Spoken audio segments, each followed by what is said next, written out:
Hello friends, welcome to the channel physics by IITians. हम लोग discuss कर रहे थे लैप्लास ट्रांसफॉर्म और हमने बताया था कि कैसे हम लैप्लास ट्रांसफॉर्म का यूज़ कर सकते हैं किसी डिफरेंशियल इक्वेशन को। वो हम आज का टॉपिक रहेगा।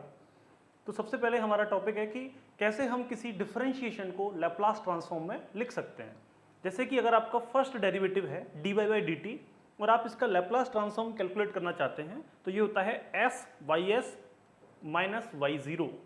वाई एस मतलब जो वाई फंक्शन है उसका लैप्लास ट्रांसफॉर्म है और वाई जीरो मतलब जो वाई फंक्शन टाइम डोमेन में है उसकी वैल्यू जीरो टाइम पर क्या है, इनिशियल वैल्यू क्या है। उसके बाद अगर डबल डेरिवेटिव होता है जैसे D two Y by D T square, इसका अगर आपको लैप्लास ट्रांसफॉर्म लिखना है तो ये होता है S square Y S minus S Y zero minus Y dash zero. ये वाई जीरो का मतलब Y at time zero and Y dash zero का मतलब derivative of Y at time zero. ये दोनों वैल्यूज हमें चाहिए। तो ये हमारे दो तरीके के डिफरेंशिएशन, फर्स्ट डेरिवेटिव और सेकंड डेरिवेटिव का हम लैप्लास ट्रांसफॉर्म कैसे लेंगे, ये इक्वेशंस हैं। अब हमारी कोई भी डिफरेंशियल इक्वेशन होगी तो हम दोनों ही में लेफ्ट और राइट हैंड साइड की इक्वेशंस का लैप्लास ट्रांसफॉर्म ले लेंगे और फिर उस लैप्लास ट्रांसफॉर्म से हम y लिखना चाहेंगे, y s लिखेंगे और उस y s का अगर हम इनवर्स लैप्लास ट्रांसफॉर्म करेंगे तो हमें y t मिल जाएगा। कैसे करेंगे, एक क्वेश्चन की सहायता से इसको समझते हैं। सपोज आपको डिफरेंशियल इक्वेशन दे रखी है y double dash plus Y is equal to T और इसमें y जीरो आपको जीरो दिया हुआ है, y डैश जीरो आपको टू दिया हुआ है। तो यहाँ पर दो टर्म्स हैं, एक है y डबल डैश और एक है t। तो इन सब का भी आपको लैप्लास ट्रांसफॉर्म लिखना होगा। तो अगर आप दोनों साइड में लैप्लास ट्रांसफॉर्म लोगे तो आपको मिलेगा डबल डेरिवेटिव का लैप्लास ट्रांसफॉर्म क्या होता है, S square Y S minus S Y zero minus Y dash zero plus जो y है उसका लैप्लास ट्रांसफॉर्म तो वाई एस आप डायरेक्टली लिख सकते हो is equal to T. T की पावर 1 है तो उसका लैप्लास ट्रांसफॉर्म हम लोगों ने कल डिस्कस किया था, ये होता है 1 बाई एस स्क्वायर। तो यहाँ पर आपको ये पूरी की पूरी इक्वेशन लैप्लास ट्रांसफॉर्म की फॉर्म में आ गई। जो जो टर्म्स आपको पता है वो आप पुट कर सकते हैं। वाई जीरो आपको पता है जीरो है और वाई डैश जीरो आपको पता है टू है, तो ये वैल्यूज आप पुट कर दोगे इसमें तो आपको मिलेगा Y S S square plus one. ये जो एस स्क्वायर वाई एस और वाई एस था उसमें से वाई एस कॉमन लिया तो ये आ गया Y S S square plus one. Y zero zero है तो ये जीरो हो गया minus two is equal to one by S square. इस इक्वेशन को डीमॉडिफाई करके आप लिख सकते हो Y S equal to one upon S square plus one into S square plus two upon S square plus one.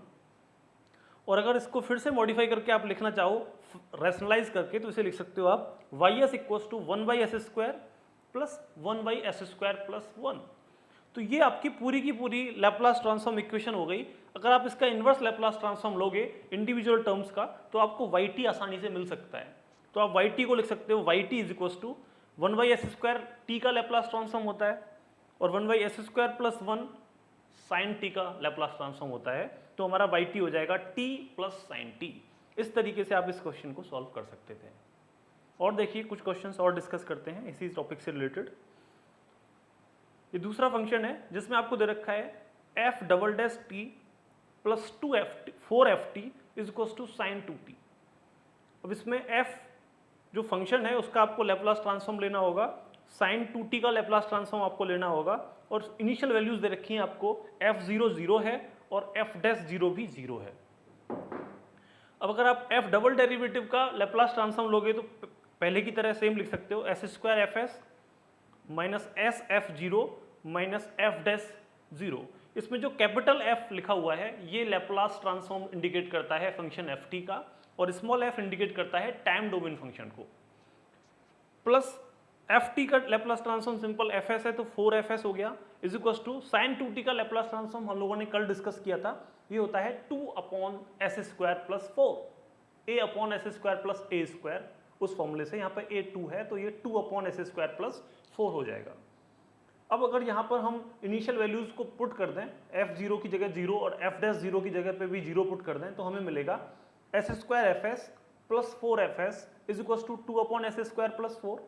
यहाँ पर एफ एस कॉमन ले सकते हैं और उसको राइट हैंड साइड में भेज सकते हैं तो आपको मिलेगा F S equal to two upon S square plus four का होल स्क्वायर।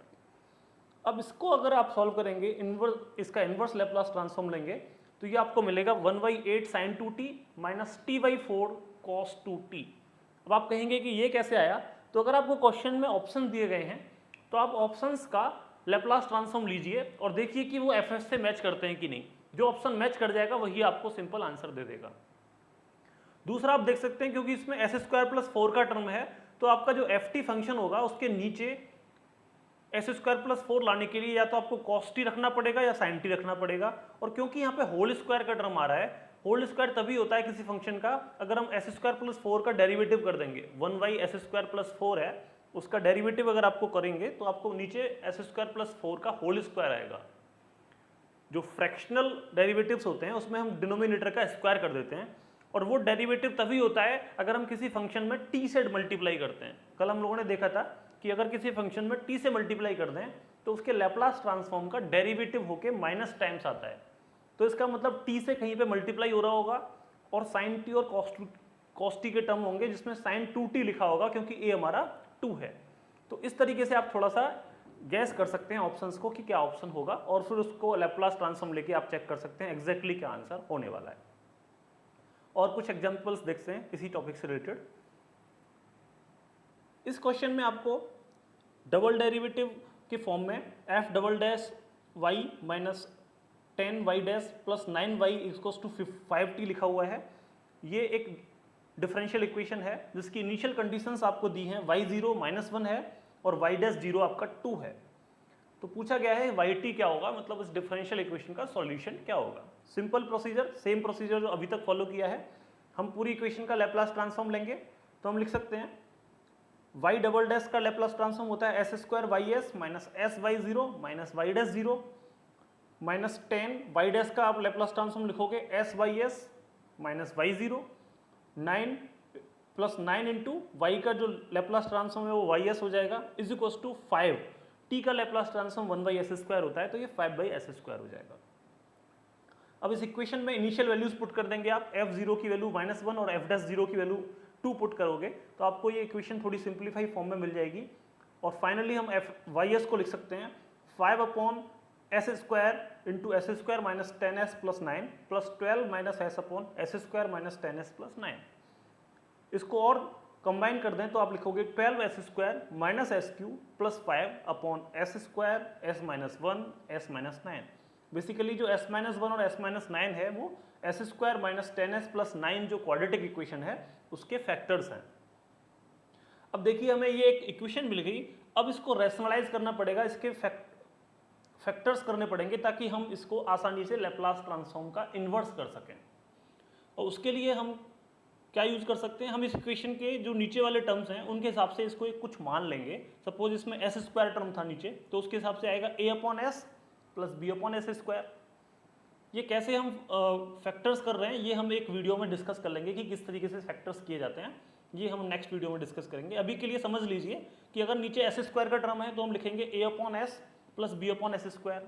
नीचे s माइनस 1 का टर्म है तो उसके लिए अलग से लिखेंगे c/s माइनस 1। फिर s माइनस 9 के लिए लिखेंगे d/s माइनस 9। अब ये हमारी coefficients a b c d हमें कैलकुलेट करने पड़ेंगे ताकि इसको सॉल्व किया जा सके।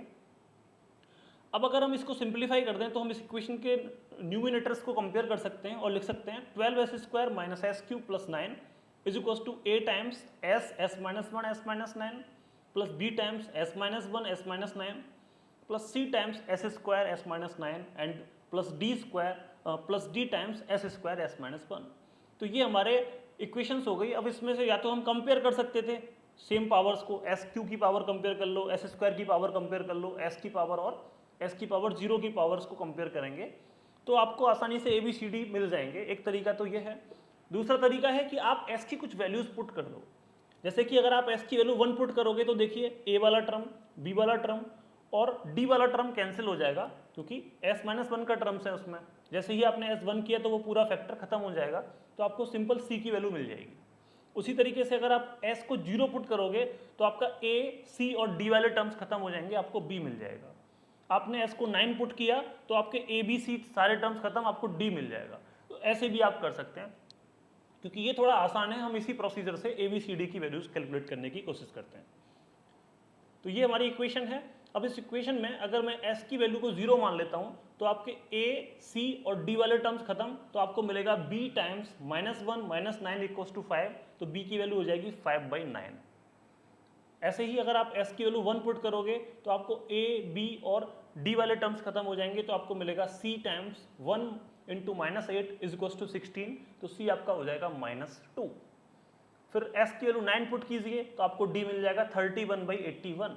तो इस तरीके से आपने b, c और d की वैल्यू कैलकुलेट कर ली। अब इस इक्वेशन में अगर आप क्यूबिक टर्म्स को कंपेयर करोगे, क्यूबिक टर्म्स कहाँ से आएंगे, देखिए a से आएगा, b से नहीं आएगा, a से आएगा, c से आएगा और d से आएगा। तो आप लिख सकते हैं a plus C plus D is equal to -1, क्योंकि लेफ्ट हैंड साइड में जो इक्वेशन है उसमें -SQ है, मतलब SQ का कोफिशिएंट -1 है। तो वहाँ पे आपको c और d की वैल्यू ऑलरेडी पता है, तो आप a की वैल्यू कैलकुलेट कर सकते हैं। तो a आपका आ जाएगा 50/81। तो इस तरीके से आपके जितने भी कोफिशिएंट्स थे वो आपने कैलकुलेट किए। तो आपकी जो लैप्लास ट्रांसफॉर्म इक्वेशन ys है उसको आप लिख सकते हैं 50/81 s upon s plus 5/9 upon s square minus 2 upon s minus 1 plus 31/81 upon s minus 9। अब देखिए आपको पता है कि जो e टू द पावर 80 है उसका लैप्लास ट्रांसफॉर्म होता है 1 अपॉन s माइनस 1 a। तो अगर आप इन्वर्स लैप्लास ट्रांसफॉर्म करोगे तो 1 अपॉन s माइनस a का जो इन्वर्स लैप्लास है वो हो जाएगा e टू द पावर 80। तो उसी कंसेप्ट को यूज करेंगे। 1/s का लैप्लास ट्रांसफॉर्म किसका होता है, 1 का होता है। सिमिलरली 1/s स्क्वायर t का लैप्लास ट्रांसफॉर्म होता है। तो हमारा yt आ जाएगा यहाँ से 50/81, क्योंकि 1/s था तो वो 1 हो जाएगा, प्लस 5/9 इंटू टी, क्योंकि 1/s स्क्वायर है, minus 2 into E to the power T, plus 31/81 into E to the power 9t। तो ये हमारी yt की जो इस डिफरेंशियल इक्वेशन थी हमारे पास, y double dash minus 10y dash plus 9y is equals to 5t, उसका सोल्यूशन ये आ गया।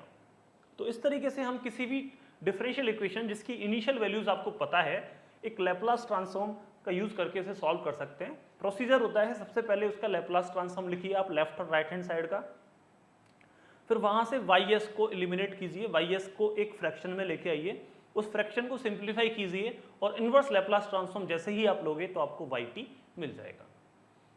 ये तो है इसका बेसिक एप्लीकेशन।